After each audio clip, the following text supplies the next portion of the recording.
Welcome, everyone, to another episode of Saving the World podcast with Luke Macmichael and Martin Rezny. Today, we have another special guest with us today, Nova MacCourt. He's a member of the School of Conscious Communication, works with Captain Sweep, who we recently had on the podcast as well. Really excited to have Nova with us here today. He's a specialist in permaculture, as well as helped consultant for the LaCille not corporation, but LaCille Foundation. Which is another wonderful group that we're probably going to have a podcast about in the near future as well. So he's very well connected with many different groups. And very importantly, he's working on a platform or some kind of technological solution to the social media crisis of the world in some ways, to make social media easier for people to communicate in good ways and beneficial ways and ways that can help save the world and spread good ideas. So that being said, we'll give a chance to Nova. Please introduce yourself and let us know what you're all about. And then we're just going to jump right in and just throw a bunch of fun questions your way and see where things go. So welcome, Nova. Go ahead and the floor is yours for a bit. Oh, thank you. Briefly, my name is Nova. I'm feeling pretty happy today. I am checking in from New Zealand. I'm originally Canadian. I've been, I guess, as relation to my introduction there, I've been a computer programmer, kind of dabbling in it since I was 8 years old. So I really have the mentality of a programmer, I feel, and that's kind of helped me, I think, in seeing things in a different way. I'm a systems thinker, and so that's kind of led me down the path of trying to create communication systems and solutions. I've known Captain Sweep for maybe 7 or 10 years, something like that. And we worked together on and off on collaboration towards helping humanity, basically, and creating. I'm focused on creating software systems and also kind of like social systems for people to work together and create things together. That's kind of my passion. And I'm a permaculture teacher. I've lived at eco villages, very interested in creating a better future for the world, and working with those who want to do that. Excellent. Are you currently living in an eco village of some kind, or do you have plans to kind of live in an eco village long term, or is it always kind of just temporary projects for you? I'm not living in eco village now. I'm living in Auckland, which is a big smelly city. I don't know. Eco villages are very interesting. The United Nations calls them lifeboats for the future, and I think that's kind of a good idea. But I think we're currently at the point where most eco villages are not very sustainable, or they're very culty, and so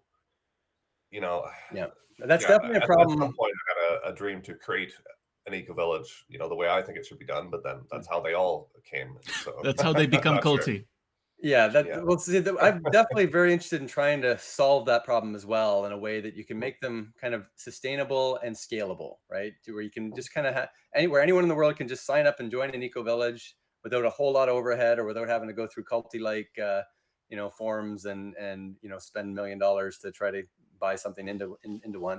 If you could just kind of make it simple, where you can trust people to come and go, but it's still safe and it's good people, and maybe it's a tough problem. It's definitely something that if we could solve it or figure out a way to do it kind of efficiently and affordably, I think it would be great. But I've been working on it for about 10 years myself, in some ways, just pondering. It's part of how I got into this whole saving the world together thing as well, trying to build a little Zootopia vision of the future in my own little hometown here in Sault Ste. Marie, Canada, Ontario.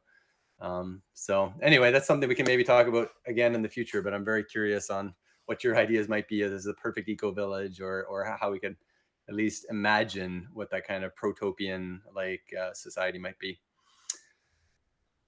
But first of all, I guess we want to jump more into the communication side of things. That's definitely what we're very interested in, as far as building those platforms, what they mean. What do you think is wrong with social media as it currently is? How could your type of platform be better, and so on? What's your ideas there? Yeah, social media is super new, obviously. It's still, I don't know, 10, 15 years old or something like that, I think.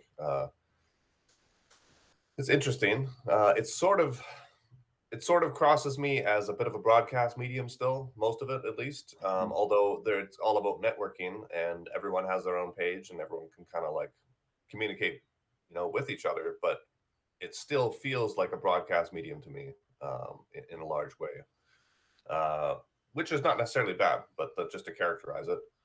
I think that definitely some social media platforms or networks have had a bad influence on society, and some of them perhaps have had a good one. I think most of them have pretty much had a neutral one. But there seem to be kind of growing in influence the way they influence politics and society in general is becoming stronger and stronger every year for sure. And I think like many of our 21st century technologies, it's another kind of Pandora's box. We have no idea what we're doing, and it's just progressing faster and faster. Um, but yeah, I don't see any particular social media network as pivotal in saving the world at this point.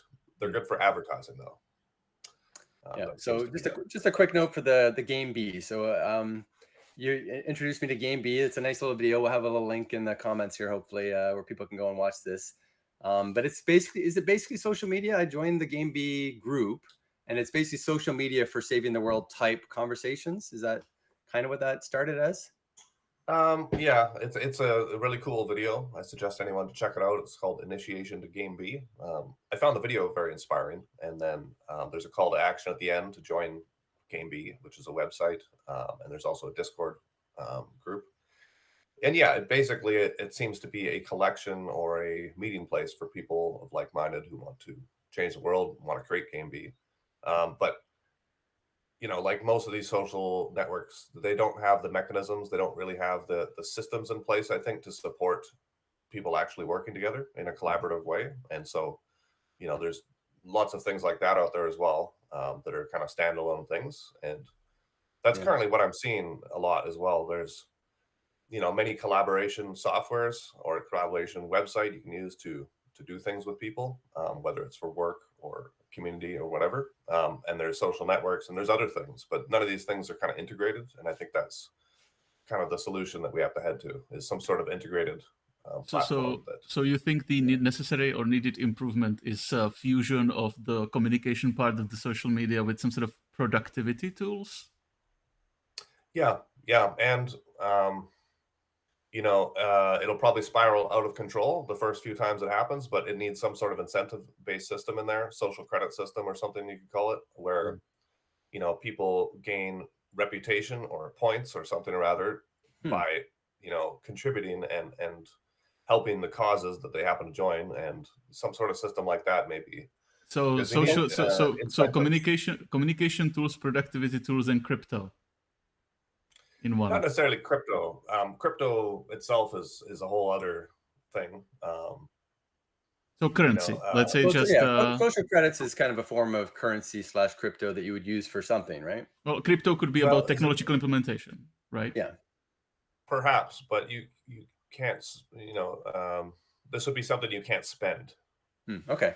That would be the big difference. It's It's kind of like not a. likes It's in not a some money. ways, where if you have so many likes or followers, that's your social credit in some ways. But you want to move it That to can represent social credit, but it's not systematized. It's not mechanistic in the fact that the person with the most likes automatically gains more whatever.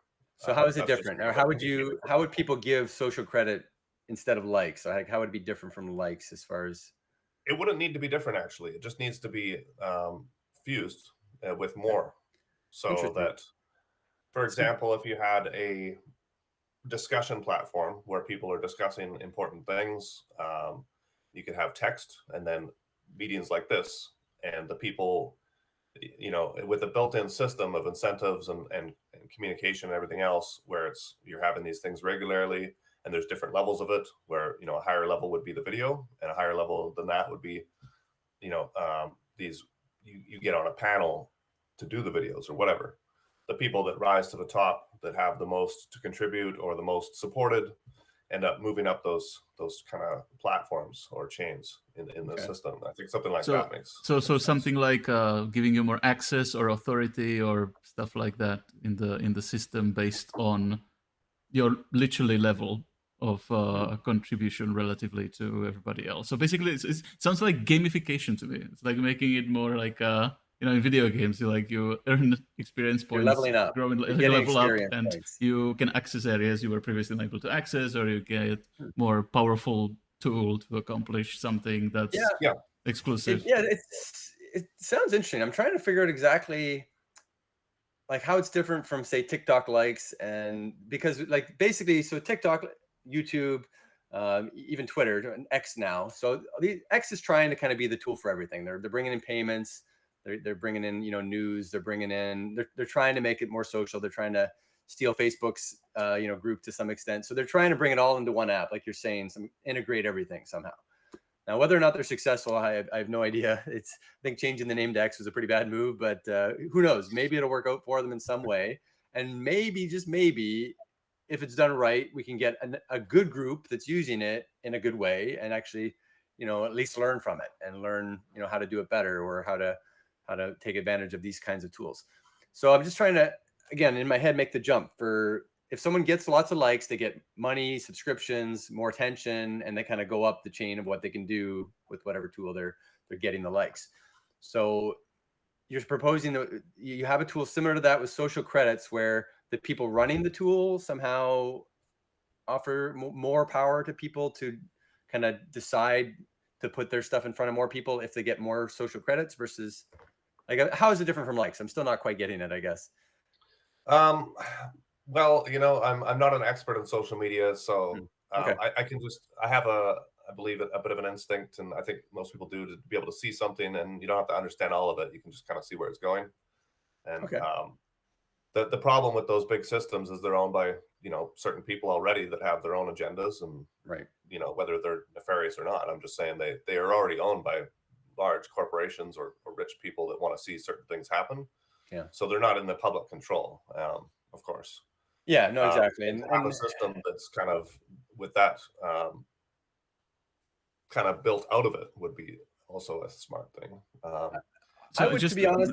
Sorry, go ahead, Martin. Yeah, just because I'm trying to think about it as like a person who happens to have a media and communications degree. I'm just thinking about the implications of the system, and what occurred to me just now is like it's like if you have like a Chinese social credit system, but the opposite. Because in the Chinese system, if you have too few points, you get punishments. But this system, if you have enough points, you get privileges. Yeah. It's a carrot stick. Yeah. It's not punitive. So like a social credit system, but not a punitive one. But a reward. Yeah, definitely. The reward-based system. Carrot versus stick. I mean, a lot of some of that philosophy is based on the work of Jacques Fresco and the Venus Project and his kind of ideals for how a better society would work. And I think the currency in the future would be reputation and respect. And without money, as hard as it is to imagine a world without money or without an economic system exactly the way we have now, there needs to be some incentive, and the incentive could be do you contribute anything to society? If not, well, you're just, we're not going to get killed or anything or starve to death because there's enough food for everyone, perhaps in the future. But, the people who do more, they get respect. And I think that might be enough for humanity. I have to bring it up. Did you see that Black Mirror episode about the social credit score with the redhead lady that ended up her destroying her whole life because she went on a downward spiral, and they rank each other every time they see each other, essentially. And if your score is not high enough, you can't do anything, essentially. It's both punitive and reward based. That one, no. I missed it. Okay. An episode of the Orville that's also similar. Yeah, it's very similar. Yes. Orville has a similar thing. Yeah. Yeah. No, it's like any idea, it can run rampant out of control. Yeah, I agree. So that's definitely terrible if controlled. Definitely, I'm very interested in trying to figure out what a system would look like that did say merge. Let's, for example, just suggest that something like our World Bank that's owned by every single person individually, all 8 billion of us have one share in this kind of World Bank, and they're able to create some kind of currency, maybe a social credit currency of some kind, and they can use that currency to somehow buy up every single other important corporation in the world somehow, at least 20% of it, say. and so that they kind of have some say in how they all work, for the betterment of all mankind, essentially. So that we're all partial owners in every single important industry that we need to kind of survive and or save the world, right? Does that kind of make sense? Is that an interesting They'd idea? only have to buy BlackRock. Well, exactly. Like it would be a lot bigger than BlackRock if you get enough people. Right? Yeah, I But mean, yeah, for sure. yeah, I mean that brings me to another idea that's kind of related. Is what if people just created their own government, a world government, internet-based world government?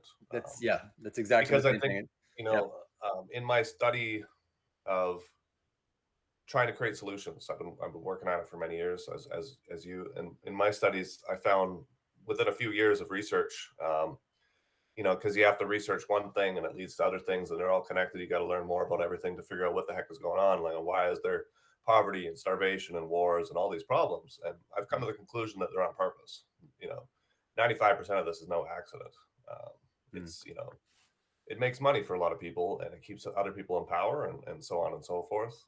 So in order to actually create solutions for the world or create a new system, I think it's important to come at it from a realistic perspective in the idea that, we couldn't buy pieces of all the companies and change the world that way, because these companies aren't even in power.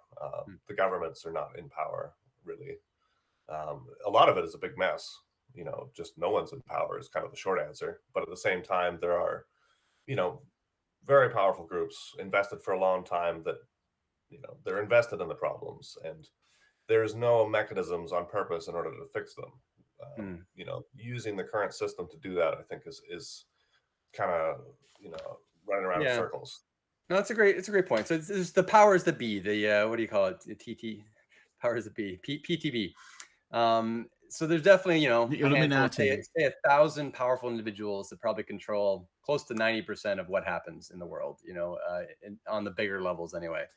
What wars are fought, who's elected to governments. There's probably less than 1,000 people that have most of the say in all of those things. And right? In what we're taught to believe. Do you agree with that? Do you think those guys have that kind of power, or do you think it's just an illusion? No one's actually at the helm. No, I mean, currently they have a lot of power, yeah, but their power is based on us, consenting and agreeing to do the work for them. So, but we don't really know exactly who those people are. I mean, we can say BlackRock. We know Putin. Like we know some geographic regions, they're called dictators. So it's like a few of those are specifically very obvious. But I think in the Western world, the main characteristic of these people is that they try not to be in the forefront. So you don't necessarily can pinpoint this is a leader of the. And honestly, to be open about it is you got to realize as well, like, for instance, the people own the banks. They don't use money. They have no interest in money. Money is just something they created generations ago to control people. Basically, it's a confusing thing. But them and perhaps the people that are born into the billionaire families who already control the world or whatever else, these people are kind of the other side of the coin. Like, they've been born into this system as well. They've been born into the other side of it, and of course they think that it's normal and that they have a place in society to do that, and also they don't have an escape plan. So the main question is how do we convince enough of these 1%ers / 0.01 percenters? How do we convince enough of them that game B is the way forward, or that saving the world is actually important? How do we convince them that their capitalist whatever game A is coming to an end one way or another? There's no way they can continue it forever, and I think most of them would rather live in a decent world versus a post-apocalyptic world. The vast majority of them, let's just assume, they don't want the world to end. Unless they have all the flying saucers, as the recent hearings imply, and their plan B is to fly into space or something. Yeah, well, let's just hope that, if that was their plan, they probably would have done it already. Like, it wouldn't have been hard for them to do it if they have access to this. Maybe they're just still working on it. But let's just hope, let's just assume for a sec that they don't want the world to end. So then somehow we have to just get to them, get their ear, get their eyes on the actual problem, which is moving from game B to game A with the minimal amount of casualties, with the minimal amount of stress. So what I'm proposing is that we try to figure out ways to create social tools to somehow get their attention little by little, obviously by grassroots movements, pushing it up to the point where someone who's a friend of a friend of a friend has the ear of that billionaire Elon Musk or Putin type person, that they say, oh yeah, this is actually a pretty good idea. Maybe we should unite the whole world in one federation. Maybe we should finally try to save the world instead of just worrying about our own peace. Maybe we should work together a little more collaboratively. Is that just pie in the sky? Is there hope of that ever happening, do you think, Nova? I think it's quite possible for sure, but I think it would be a bad idea to put all our eggs in that basket. Agreed. Mainly is kind of what I think. I think creating alternative, parallel systems at this point is more important. Okay. Because the system that they've created, or the system that humanity has created that they've ended up controlling, whatever, is already largely false and illusionary, and it's collapsing because that's why we can't, in Canada, why they don't make pennies anymore, because they can't afford to make pennies, which kind of doesn't make sense until you look into it. But a lot of the systems that are in place are barely standing up. They're kind of behind the scenes, always falling over, and they're having to do all sorts of tricky things in the background to keep things going. Okay. And I think they're quite aware of that as well, the people that control the systems, that they know they're collapsing. So they have a plan B themselves, and it's not game B. Okay. So then the bigger part of the solution then, so spreading the message is one big part, but the maybe bigger part is figuring out our own permaculture societies, getting those individual things so we can become more self-reliant and less dependent on, the Game A policies and the Game A politics, become more. I think, yeah, as an individual, for someone as an individual or who has a small family or lives in a small community, that's the way to go. But I think there's several things that need to happen on a global scale. One is, we need to basically awake people. That's happening already. More people need to wake up and realize that, they need to help, basically, or that they can help, and that could be a part of their life. And it's exciting. Another part is, getting the attention of those in power and trying to change their ideas and stuff. And push them towards a different thing. I'm not sure if we have that ability, but it's I think worth trying. And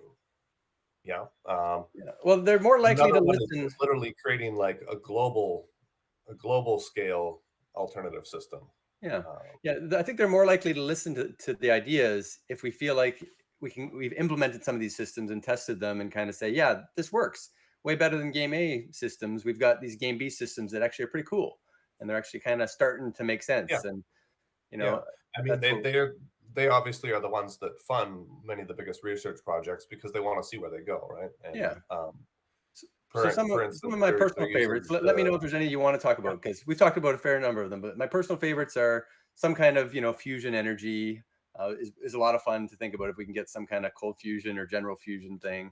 Canada, actually, they're working on one in BC, in Victoria. General fusion is one of the ones kind of in the lead, and they just actually recently worked on this cool fusion thing. So if we can get energy for relatively cheap or free, too cheap to meter somehow, then that could kind of tip the scales a lot towards some kind of sustainable system. So energy, then food, precision fermentation we've talked a lot about, where you can kind of create all the food you need in like a vat using DNA and those things. So you use the energy, you take the energy to make infinite number of food for people on a local level. And then of course, transportation comes from the energy, and then entertainment, all the main things that kind of everybody needs. So ideally, if everybody can get everything they need at a relatively cheap price in a relatively easy way, with say you could work for a year and save up enough money to live for the rest of your life, retire, and then do whatever you want, then money ceases to become as important. And you can kind of focus on more social credit and just living with family and friends and having a good time. So that's kind of my hope and vision, is that as the world gets better, technology improves, AI improves, that little by little we'll all just be so wealthy from the ideas that the money will cease to matter as much. What do you think about that? Is there any of those ideas that kind of seem too crazy, or are you kind of a fan of a lot of them as well? That's the way things should be, and we've had that ability for centuries. It's purposely not that way, and it's purposely prevented. This is what I found in my research. They do not want the average person to be able to save up enough money to retire in a year. They do not want us to be as powerful as them, because they want to live in a hierarchical system where they're on top and they can play around and rule the world. And that's it comes down to that. Unless you can kind of get that out of their head, that's not going to none of that's going to be able to be allowed. Okay, so I'm actually going to a conference next week. Mr. Money Mustache is one of my favorite guys. I'm not sure if you've ever heard of him. He's a financial blogger, has close to 1 million followers. So his philosophy is anybody can retire in 10 years if you just save 60 to 70% of your income, right? Or even 50 to 60%. Seems like a lot, but if you kind of are pretty frugal, anyone can do anything for 10 years if you live like a university lifestyle. And then basically you ride the wave, right? You invested in good, sustainable technologies or good things that provide tangible returns. And then you basically are free. So he's proven this. He did it. He retired at 30, and he's got close to 1 million people that are all following a similar path, trying to retire early and make the world better with their free time. So I'm meeting with maybe 60 or 70 people next week at this big conference. It's my first time going. I'm very excited. It's Camp Mustache in Toronto. So I'm really hoping, we can kind of synergize and just spread these kinds of messages that, we don't have to worry about the 1% if we just become independent on our own and just save hard, just grin and bear it a little bit, and then kind of make our own plans to save the world without needing the 1%. Maybe. What do you think? Is it possible? Can we spread the word enough and get people to be frugal or independent enough? I think that's. I think it's quite interesting. Why not? Do that. Learn to grow your own food and live more sustainably. All that's important. Yeah. And I think, creating a better world without the 1% is the way. But I don't think it's through money. That's another trick. Also, whenever you save money, they lend out 10 times your money. It's called fractional reserve banking, and they rely on that. Understood. Yeah, I mean, money at the end of the day, it's just a representative thing. Only has value because we give it value, right? But it's about let's just say the production of wealth. Wealth can be anything. Whether you build a house, that's kind of wealth, right? But it has kind of a relation to money in the way that you could sell just about any portion of wealth. You could kind of store it up, or you buy a company and that company's creating robots to make food for people. It's creating tangible wealth. So I kind of agree that, money shouldn't be as important as it is. But the fact is, that's what our whole world works on to kind of get us through this transition period. And I think saving money is a great thing. If you can kind of save enough and invest it well. You're not just putting on your mattress, obviously. You're investing in good technologies. You research a bit, invest in good companies that are doing good things. And ideally not run by shadow, end the world type corporations that don't care about pollution and other things like that, obviously. But that's, I think, how we vote, essentially, right? Is by what we do with our money right now, anyway. Well, I guess this sort of brings up a question. So do you think there's a place in the future that works for some kind of capitalism or some kind of corporations? Because I personally have spent and now I'm independent, but since until a year ago, I was working at Red Hat. Do you know Red Hat as a company? Linux. Yeah, they do the open source thing. And so it's one of the rarer examples of a fairly ethical corporation that is really trying to do something that's just a net plus, and it's even just because they exist, they force everybody else to be more ethical and better just to compete, because the ethical thing is the most competitive thing, as it turns out, in terms of open source software. So there's this concept of ethical corporation. Do you think that world could actually be run by some sort of ethical capitalism with ethical corporations, or do you think that the future should be or will need to be something very different? There's always these two great systems that are competing over the last 100 years, socialism, communism, whatever, and capitalism. I don't think either of them are good. I don't think either of them are better, but I think a combination of the two might be a good idea, or at least try to, What would you call it? I like the word humanism myself, but what's a better word if you merge capitalism with socialism? I guess liberal socialism, or what's it called? Progressive socialism. I can't remember the name for it. They're using in the States now, where it's kind of a combination of the two. Politically, it's social democracy. That's the word. Yeah, it's usually the parties that try something like this are called, but that's just by itself only one version of what that kind of merger of socialism and capitalism could be. Our friend Jeff Grobert has invented or developed land-based capitalism, where it's trying to completely change the basis of money in the first place, so that it's not based on the short explanation is the money would not be based on debt, but it would be based on land, or on the whole thing would be a corporation that would be owning the land and on it basing its sort of economy, and but people living in it would have their needs covered, basically in like a socialist sort of fashion from like the corporation, from the money that it makes by basically absorbing more and more land and developing it. And then the basic idea, leasing it. the basic idea is you buy up all the land in the world into the commons, right? And that anybody who wants to use that land for anything basically pays, whatever the going rate is into the commons, and that commons wealth is basically shared equally amongst everybody in various ways through kind of various, needs, like governmental needs at like a cellular level government. So each area kind of has its own government. That by itself is just one option. Like there's multiple different versions. So maybe a different question, or like when you say that there could be a combination of capitalism, socialism, or maybe like if you talked about the sort of what your ideal version of that eco village would be. So maybe a question more like at the political side. So in order for the eco village to work, like what do you think, like politically, how like an eco village should be run, in your opinion? I like the dynamic governance model that's been tried in a few eco villages. I think that one fits very well. What is it? Yeah, is that like consensus? Dynamic governance? Is it usually like consensus-based decision making, or what's exactly? How does it work? It is a lot of that. Has like square meetings, circle meetings, and a few kind of overlapping, not exactly hierarchies, but overlapping systems. It's quite different. Some people call it sociocracy, but I think there's more than one of those. So dynamic governance is specifically. Is it basically like the government changes based on whatever the needs are, more or less dynamic? It's constantly changing. You have each group for each different thing. That's the idea. You have groups that represent kind of portions of the society, like the building team or whatever, however you want to structure it. And then they come together and overlap in these different other kinds of meetings in order to make decisions that affect more than one area. Yeah, something like that might be a good idea. It comes back to another big problem, I think, of the world that is also driving the 1% to do what they do, is overpopulation. For example, we have 8 billion people or 7 billion or whatever it is, and we're running out of space for animals. We're running out of animals. We're running out of bees. We're running out of nature because we're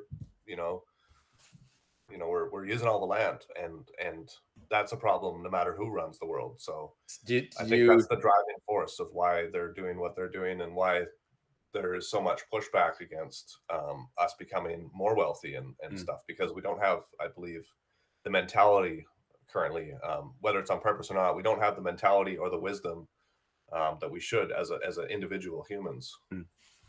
Yeah, the main group I've worked with in the past, just again put a plug in for them, it's called Replanet, RE Planet, and their whole movement is about trying to rewild the world. 75% of the current world, we're trying to gather humans together and again produce all the food we need agriculturally. They're big into the precision fermentation thing I mentioned before, trying to find ways to use much less water and land to create enough food for everybody, whether it's using nuclear power or something like it. So I would love that if they can kind of pull off and really take off in a way that we can rewild the planet and just have all these special zones that we can kind of for biodiversity and just the beauty of the world, and stop having all these factory farms that we don't need them anymore, right? If we've got better ways to get our food that's more sustainable. Yeah, I think a province like British Columbia could grow enough food for the whole world. Yeah, if we wanted to concentrate it in one place, for example. China's definitely proven that you can make a lot of food for 1.6 billion people in a relatively small place. And the other one is actually Saudi Arabia has done some very interesting things. They used to be all deserts. They went from having like less than 40 acres of arable land, or 40,000 acres, to now like close to 40 million, I think, in like a 50-year period, where they've been just turning deserts into arable land again by taking the salt water, desaling it, and just putting it onto the deserts and getting all this really cool. So now they're net exporters of wheat and fruit and all these great things, where they used to be having to import it all. So if just every country in the world could kind of follow that pattern of just doing it well, permaculturally and sustainably. And I think Israel figured out all kinds of ways how to use much less water, because they don't have an abundance of it. But then if you just use those same techniques, even in places where they currently believe they do have abundance of water, you could just cut down the global usage of fresh water for agriculture significantly. Yeah. The Yeah. technology definitely exists to solve all these problems, and Oh yeah. yeah. So do you think overpopulation is an actual problem we should work on, as far as trying to limit number of children, or somehow, you know, obviously you wouldn't want to kill people.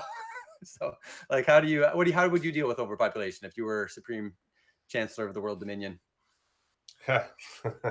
Well, my first act would be to eliminate that possibility ever happening again. That How there could so? How be would you do anyone it? in charge.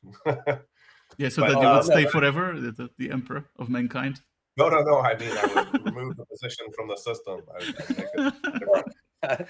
But no, no. Like, to answer your question, yeah, I think overpopulation is a huge problem, and it's a funny thing because one actual solution would be to reduce the world's population to like 500 million people for sure. I mean, that would How would help. you do that though? Maybe. Just over time, just Well, I ban don't want to children? go there. There's many ways that it could be done. I'm not advocating for that. I'm just saying that's as a thought experiment. Perhaps that's a solution. But you know what? If those 500 million people, if our technology keeps getting better and our philosophy doesn't change about our view on nature and what this planet is and things like that, we'll just become more powerful and destroy even more nature than 8 billion people today, because Yeah. that's how it's gone through history. Is as we get more and more technology, our ability to destroy nature has become vastly improved. So I don't think that's a solution either. I think the solution has to be that we change our way of life, and coexist with nature, not carve out pieces and use our technology to do things in a more efficient way, which is also good. I think that's a transition thing. We need to, we need to reduce our inclination to make ourselves separate from nature. That's the root of the whole problem. Like, you cannot have too many bees. You can't have an overpopulation of bees, because they help nature, right? I see, a proper future as the economy or the jobs that people do. A vast majority of them, for at least a generation or two, will be helping nature, restoring nature. Um, Going out into the forest and picking everyone gets a little plot of area, and they go out there and they help this tree grow better, and they help these animals do better, and Do you think there should and be not just removing all the garbage and stuff that we put in there. Oh yeah, I uh, 100% agree. Do you think there should be specific kind of funding, whether United Nations provides it or each country provides it, where there's just funding very specifically to create millions of new jobs to take care of nature, and then that funding would come from just general, taxes, or even just some kind of tax on pollution, perhaps? Is that a good part of the it's solution, do you think? Yeah, I mean, the vast solution is changing everything. Stopping what we call progress for 10 years, making sure everyone gets what they need to do what they need to do in their life, as Mm. far as eat and sleep and everything, and reorganize the entire world economy into just things that help nature and help each other. Yeah. And a vast majority of it is just weird random stuff that's in order to fix other weird random stuff. Planned obsolescence is a huge problem, Mm. where they engineer everything to break so that we have to buy it again, Yeah, and I've always use been a huge crappy fan materials, of just patent taxing things the so no heck. one else can use them. Yeah, I've always been a big fan of just trying to tax the heck out of any product that's created in a way that it's not easily recyclable or biodegradable, like any kind of, plastic waste. If you just tax it into oblivion, you'll find other easier ways to make biodegradable plastics if you have to, right? And then you can use that money you get from taxing the bad products to kind of invest in better products, and the normal capitalist market will fix the problem for you, as long as you just kind of make it pay the true cost of everything. True cost accounting is something I've always been huge into, figuring out the real cost of things and making the producer pay the price. In order, that way, if they want to sell something, they got to be willing to pay to clean it up as well. Yeah, I think some of that's quite good. You got to check to see where the money's going sometimes, but I think the idea is good. Yeah, I wanted to say we must make sure it won't be embezzled or anything. Yeah, transparency is key. It's something we've Yeah. always been big on, is just making Does sure. the carbon tax go to NATO to build more aircraft carriers and fighter planes, or does it Yeah. go to where does It it needs go? to go to basic needs. Yeah, For a example? worldwide UBI is my kind of our thing that we've been talking about forever. It's just kind of anything you end up taxing, you can kind of give it back to everyone worldwide, just for basic needs kind of stuff. Not a lot. You can't live luxuriously on it, but at least it'll get like the bare minimum, so that people don't necessarily have to work at crap jobs or BS jobs, because they've got their basic needs met, and then they can go on, plant or just enjoy nature or be encouraged more to do other better so things that in their they life. can choose to actually do what they want to do instead of like having to go for whatever bullshit destructive job that exists. I think that like that's a component of what you were talking about. Like if you want people to actually start working on helping, I think like that's one of the issues that we believe that actually kind of needs to be solved so that people have the freedom to or are allowed to actually do stuff that they believe is good stuff. Yeah, I mean, if I have to work half my life,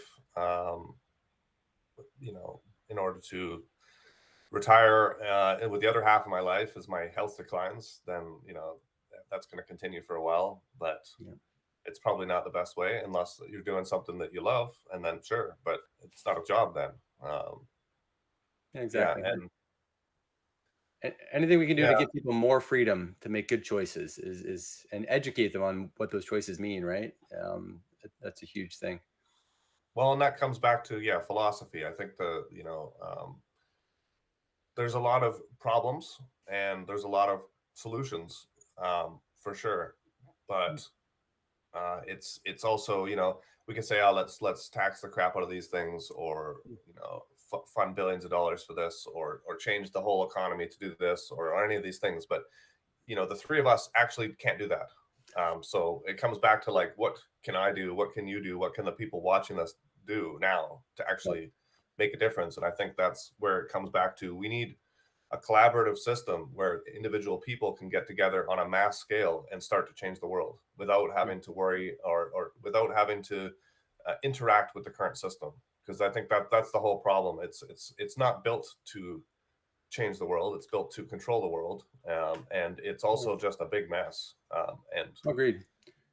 So just then it comes down to, I think it comes down to simplifying it a bit, right? So if you have a system in place that can kind of, people who like me and Martin, or anyone watching this that has questions about what can they do today? What groups should they join? There's thousands of groups out there doing different things. Yeah.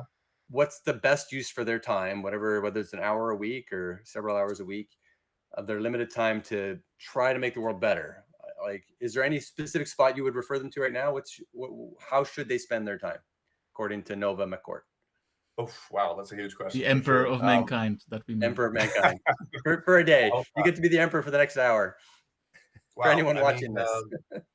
Really, the answer comes down to where they are in their journey. Because someone who is just, they just got the idea that, hey, I want to change the world.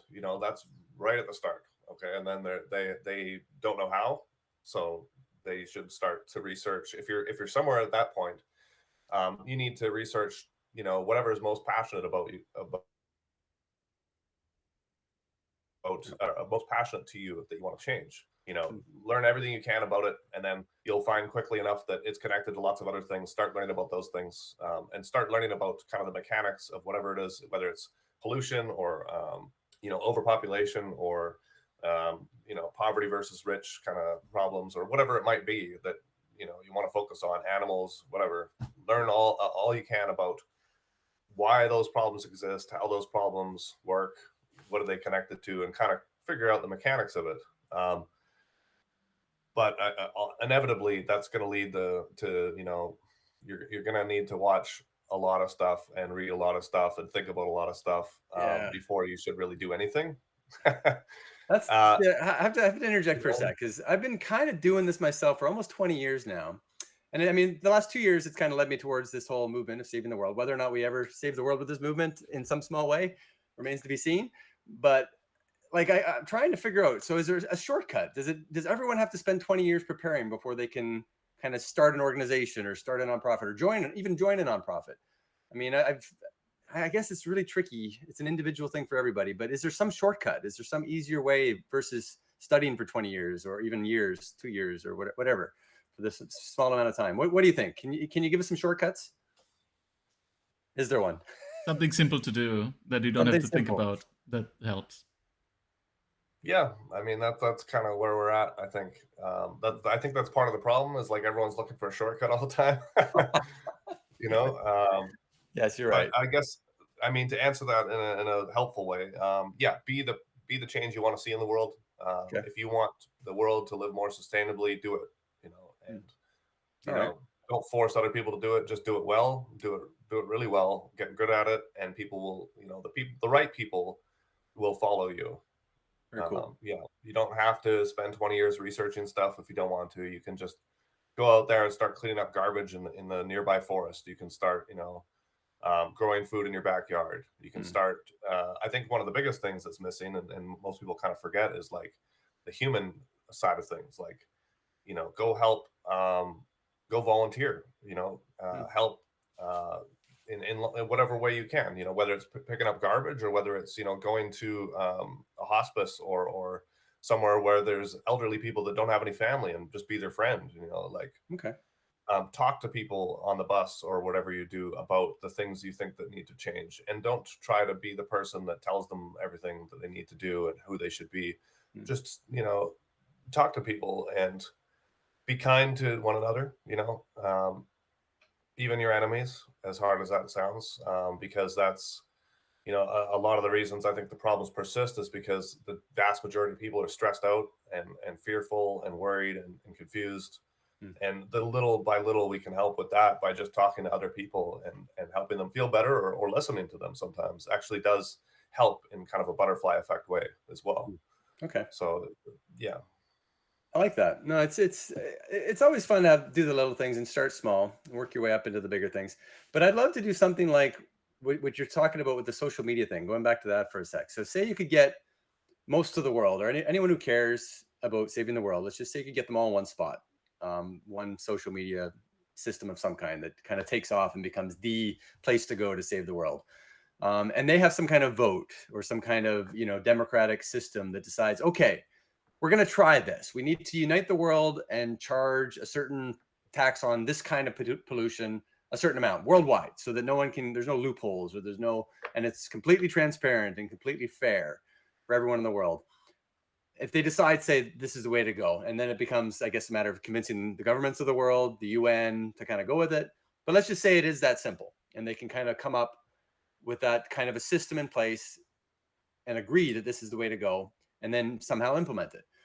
I mean, is that even fathomably possible that we could somehow find a solution, teach everyone through one of these social media tools, and then just implement it?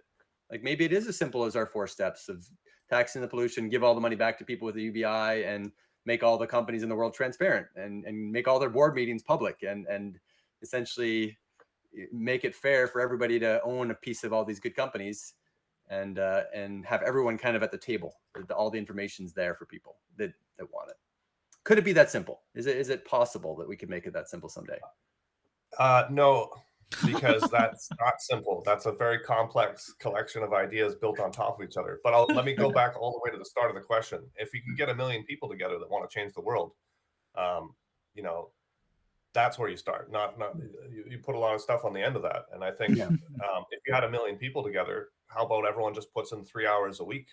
Forget money. Put in 3 hours a week of volunteer time to work together to do something. That's 3 million hours a week, unpaid work. That'll vastly tip the scales in any kind of venture, you know. And then all you need is an organization system to say, okay, what are we going to do with these 3 million hours a week of manpower? People. We got 1 million people. Guaranteed, we have people from many backgrounds, people with different skills, specialties, people with equipment. Knowledge, lots of land, all sorts of, pretty much everything you need. I think if you get 1 million people together, you can change the whole world, no problem. That's a great goal.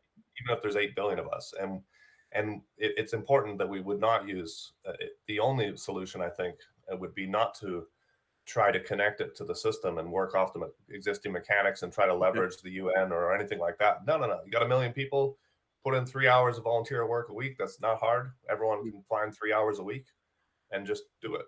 And that's, I think, where we're almost at. We're just missing that collaboration system. Yeah, I agree that the organization element is the difficult part of this. Like, actually, because that's part of why we call ourselves Saving the World Together, with the emphasis on the together at the end, because we believe that there are actually quite a few people who are trying to do something and are extremely disorganized and disconnected and are working at cross purposes often. So I guess this is one of the things that we chiefly try to address with Luke, and that's part of why we're trying to invite people on this podcast and start not just for us to start talking to people, but maybe eventually connect some of the people that we talk to so that we all can start talking together. But then it sort of brings me to one question. I know that Luke is kind of the idealist among the two of us in a lot of ways. My political science background usually makes me aware of if you try to do something like this, like you explain exactly, and it started working, then I'm pretty sure that the current power structures or control structures and the people behind them wouldn't just accept it that it's happening, and you would have to deal with adversaries, some sort of adversarial actions from the system, as long as or immediately when you start getting effective. I think there's not necessarily anything happening or being done against people of this kind who just want to help, as long as they're not really effective and the system really can keep chugging along. But if or when you would start to get effective, there would be some sort of pushback from some sort of shady intelligence type people. So what would you think? How do you say or think we should approach that if we get to that point? Well, yeah, I mean, to do critical analysis of what will likely happen first is obviously a smart idea. Some of those things I think could be mitigated. For example, it depends on, you need to be really careful about the focus, right? If you're trying to overthrow the governments and get rid of capitalism or something like that, oh, absolutely, you're going to get attacked very quickly and probably destroyed.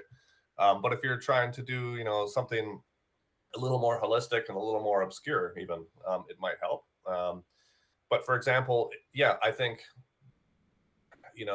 the idea of people being super, super rich is probably something that should be abolished in some way. I think that there should be a cap on wealth, just straight up. And that could be implemented with the simple rules.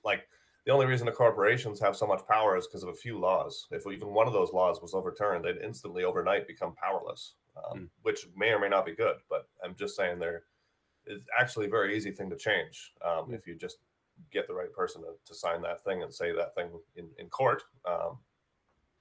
What do you think could be changed? What do you personally think should be the cap on wealth? I'm very curious because I'm actually a big fan of some kind of cap on wealth as well.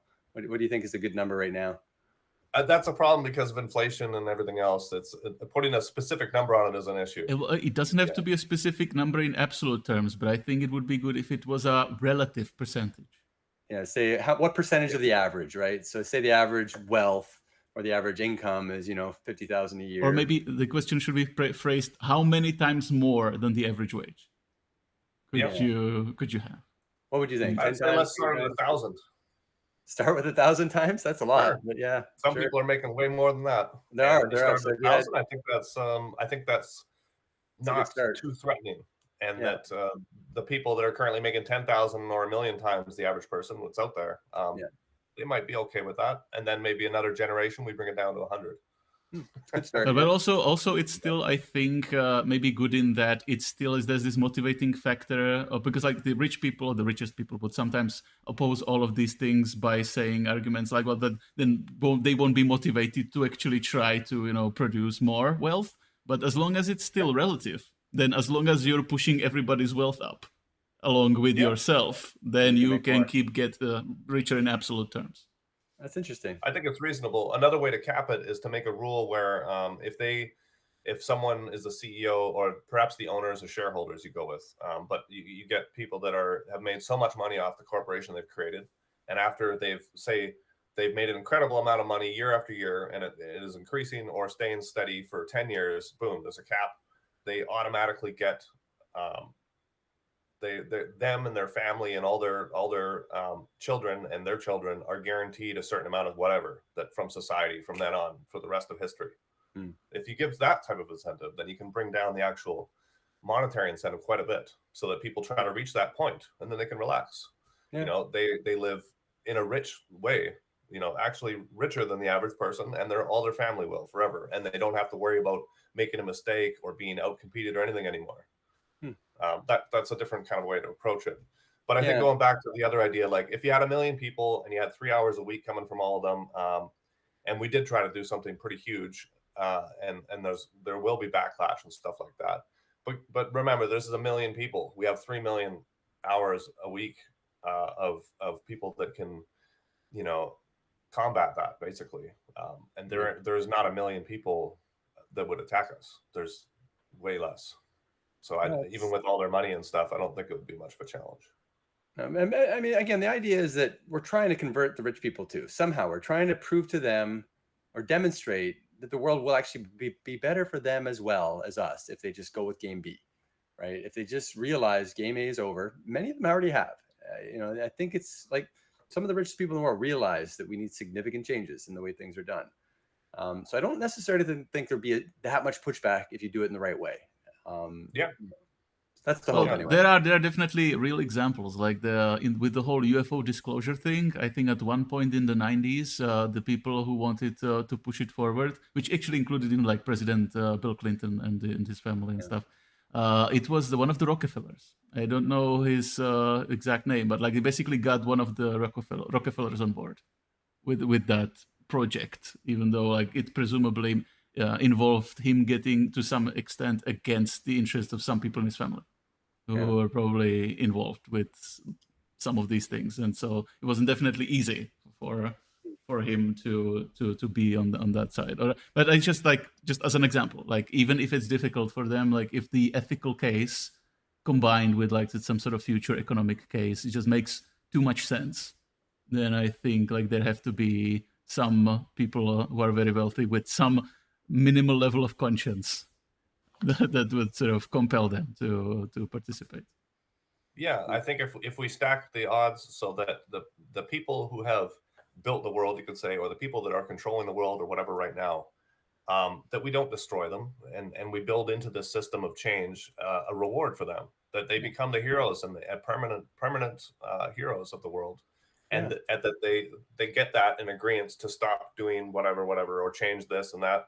I think that's the incentive that needs to happen, and in order to do that, we need to build an alternative parallel system that is supported by millions of people, and that they can see a tangible reward for being the hero and changing their ways, basically. I think agree with that's that the only way 100%. to affect it. Oh, that's exciting, guys. We've talked about a lot of fun things today. Thanks so much for joining us today, Nova. Is there any other final words or final questions that you have, Martin, that you'd like to throw out there? Like if we've covered the communication thing, like you basically said at some point, you said that you don't think that necessarily social media are that important to the outcome or what happens in the world, but what you're developing or describing is like exactly what I thought. It's like, yeah, that's the kind of thing that we need in order to save the world, because we need that for the people who want to work on saving the world to be able to work together effectively and organize.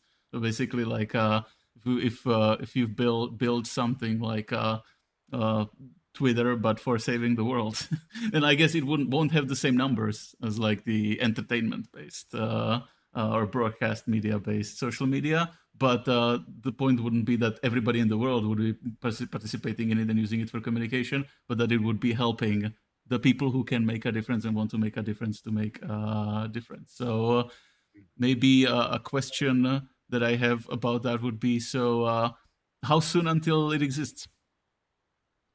What can we I'm do glad to you make asked it that. exist? Yeah. Well, I guess that leads me to a question that I have for you. If you know, I don't know, Martin, how long you've spent. Luke, you said spent 20 years working towards this. Yeah. Are you ready to start?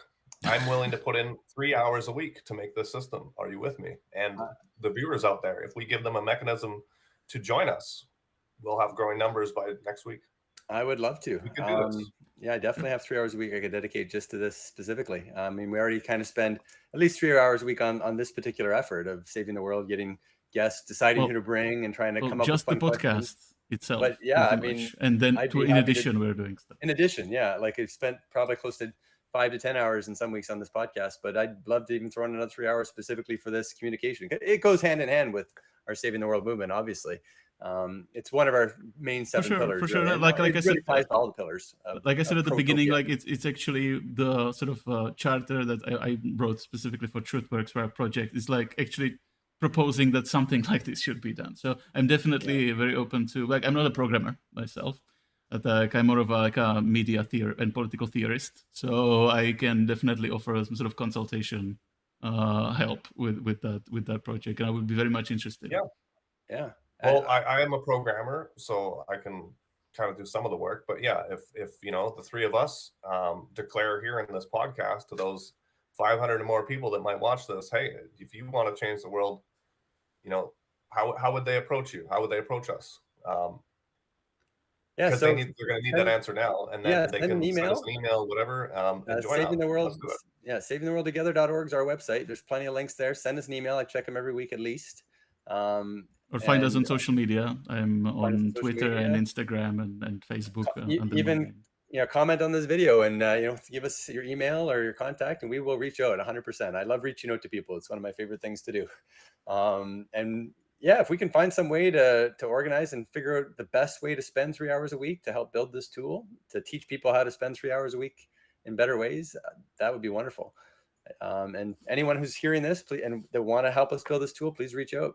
I think it's great. So Nova, that being said, you've definitely piqued my interest on getting this project off the ground and figuring out. So would you like to be the leader of this project?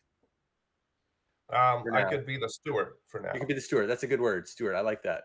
And you can kind of help me and Martin figure out, what our roles should be. And do you have many other people involved yet? Is it just the three of us right now, or do you have other people besides Captain Swoop, I guess? I have some people that are in when enough other people are in. Okay. Well, let's get the names. I'm 100% in. This sounds great. I'm excited to hear that. And having coming from you is even better, because I was kind of trying to figure out how to ask you a similar thing. So the fact that you beat me to it, it makes me happy. Yeah, I mean, if we get time this week, let's give it a start. Basically, I just I want help to do this, because yeah, it's too much for one person to do, and it shouldn't be one person to do it. Yeah. So I think, by creating the system of how does a million people talk together, how do a million people organize together and put, time together and change the world, let's make the system by making the system. Absolutely. Let's get people together to make the system. One of the best things Martin and I found in the 2 years of running this is the fact that we do it together. We can encourage each other, we can push each other, and it's that much harder for either one of us to kind of step back and say it's too much, because we owe it to each other to kind of keep pushing forward and keep doing a little bit more each time. So if we can just keep adding more people to that initiative and make it fun, it has to be kind of fun and interesting. It should never be a drag or boring. So you kind of figure out what people do based on what they enjoy doing for the most part, and keep it moving. So that's the kind of our take on it so far. And it's worked very well for us anyway over the last couple of years. And I think we're, if we can kind of take that to the next level with wherever this group goes, whatever we end up calling it, that would be wonderful. All right. Well, that's exciting. Good stuff. Do you have a name for this group yet? Is it the School of Conscious Communication, or is there another name you're looking for? The project itself. For the project itself. Yeah. Nova, what do you think? Do you have a specific name in mind? No. Okay. Well, we'll come up with one. We'll make a new podcast based on the new name next time, and we can have separate non-pat. And then let's not make it X. Not X. Yeah, I think of a better name than that. I'll ponder. Let's ponder together. All right. Well, thank you so much. This has been a great thing. We're gonna have a tough time coming up with a name for this podcast, Martin, because we talked about so many different things. But hopefully, we can just call it the Supernova Show or something. But maybe go with something like a call to action. Yeah, something. Messages. I mean, almost all of our videos are call to action in some way. But yeah, we'll think of a good name. This has definitely been a really fun interview. Thank you so much for joining us, Nova. Do you have any other final comments or final things you'd like to say today to get out to people that you haven't already said? No, not exactly. I guess I'm awaiting your arrival, and I want to do this with you. Thank you so much. All right, well, let's be in touch, and thank you so much for joining us, everybody. Let's save the world together.